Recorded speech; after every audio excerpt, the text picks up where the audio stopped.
My name's Lars Alsager. I'm the hatchery superintendent at the Spees Fish Hatchery. We're out here at Alcova, just outside of Casper, Wyoming today, and we're fishing for kokanee. A couple of the ways that we're fishing for kokanee today is using downriggers, as well as leaded line. Hopefully you can get out there and catch some kokanee. This very top lure setup that we have here is a pretty standard Dodger spinner hoochie setup. As you can see, we've got about a 6-inch Dodger here, a short leader, typically about 2 to 2.5 times the length of your Dodger, followed by just a nice pink blade spinner blade, as well as a couple pink beads, and then followed by a white and pink little crystal 1.5 inch hoochie. Another setup, one that we had on our leaded line today, is again a nice Dodger, about a 4-inch Dodger here.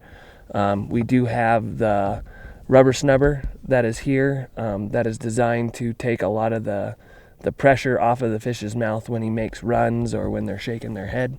And then again, you'll notice that the leader leading down to just a simple double snell setup with silver spinner blade and some colored beads. You see the leader is still in that 1.5 to 2.5 range. The next one we have here is again another Dodger setup, but this one you can see is a much longer leader, and the reason for that longer leader is on this one we are using what's known as a wiggle hoochie, or basically a lipped hoochie that allows the bait to really dart around and wiggle through the water.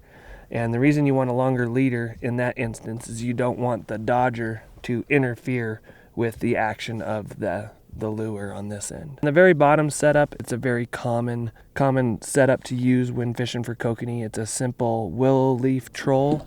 Oftentimes these setups are used with another rubber snubber, and that is again just to take a lot of the pressure off of the fish's mouth when it makes its runs or it's shaking its head. And these things just really spin and provide a lot of reflection of light and a lot of attraction to get the fish's curiosity going and hopefully entice a bite. The Thermocline sitting right around that 15 to 20 foot mark, and looking at how fish are showing up on the finder this morning, we're gonna start right in that 20 to 25 foot range targeting fish. Some guys will troll as slow as 1.3.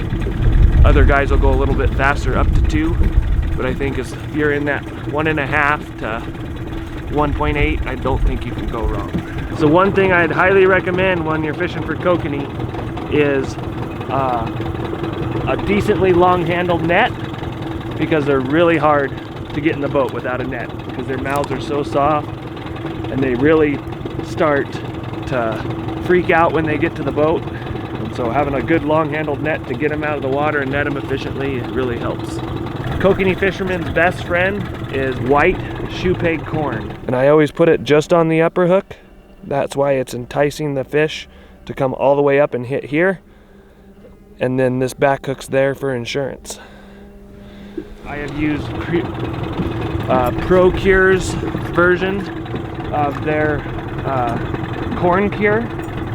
And what that does is it just hardens up the kernels to make them last a little bit longer while they're on your lure. One way that I fish for kokanee out here in Alcova was through the use of leaded line.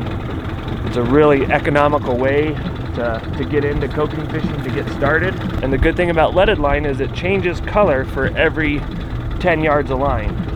And so a lot of terminology with people that use lead line is, well, how many colors are you fishing? Well, today I'm going to start at fishing 3 colors on one rod and 4 colors on the other. By letting out 3 colors of leaded line, I'm assuming trolling at about 1.7 miles per hour, that I'm sinking about 7 feet per color. So we're fishing right about 21 feet or so. I'm also going to be fishing some downriggers this morning, and I'll run those at varying depths. And that's just a quick way that allows me to dial in what depth the fish want to be at. And once we get it dialed in on the depth that the fish want to be at this morning, pretty much I'll bring all of my rods up to about that same depth. So there's a few things that you can do to increase bites, you know, lure a few more fish in. One thing that I'll do is I'll add scent to my lures.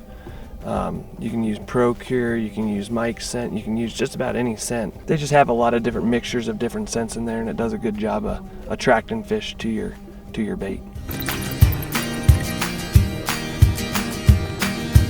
You'll be able to see the depth, the ball dropping down to the depth that I want it.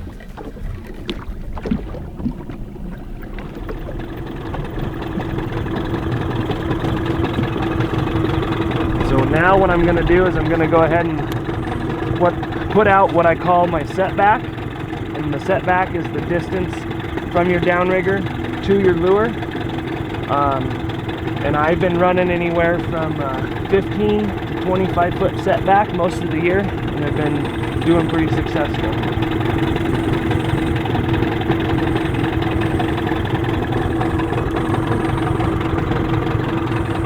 The next little tool I use is what is called a shuttle hawk. It's a stacking device. It's made by Max Lures Shasta Tackle, and I use it that way I don't have to crank my downrigger balls up and down every time I hook a fish.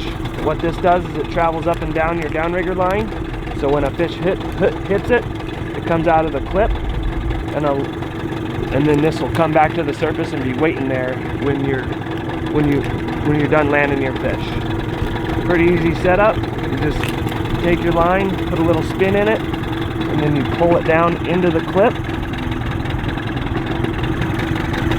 like so. Pull that down until it clicks, and now you're in. Now this is going to hook to the downrigger line and dive right down. If you look at my sonar right now, you'll be able to see that shuttle hawk diving down to the downrigger ball. You can, honestly, your setback can be as far back behind the boat as you want.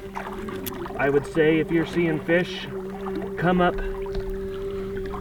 on your sounder to the downrigger ball, but you're not getting a lot of strikes from that, I would shorten your setback. Oh, we're getting a fish right there.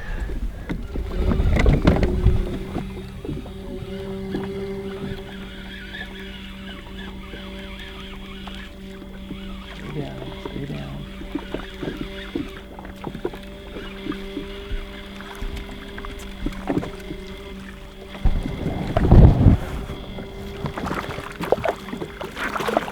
And that is an Alcova Kokanee. Alright guys, that pretty much wraps up our little tutorial today on how to fish for kokanee salmon. With the Wyoming Game and Fish Department, we stock over 1.6 million kokanee statewide every year, so go out there and take what you've hopefully learned today and have some good time out in the field. Good luck.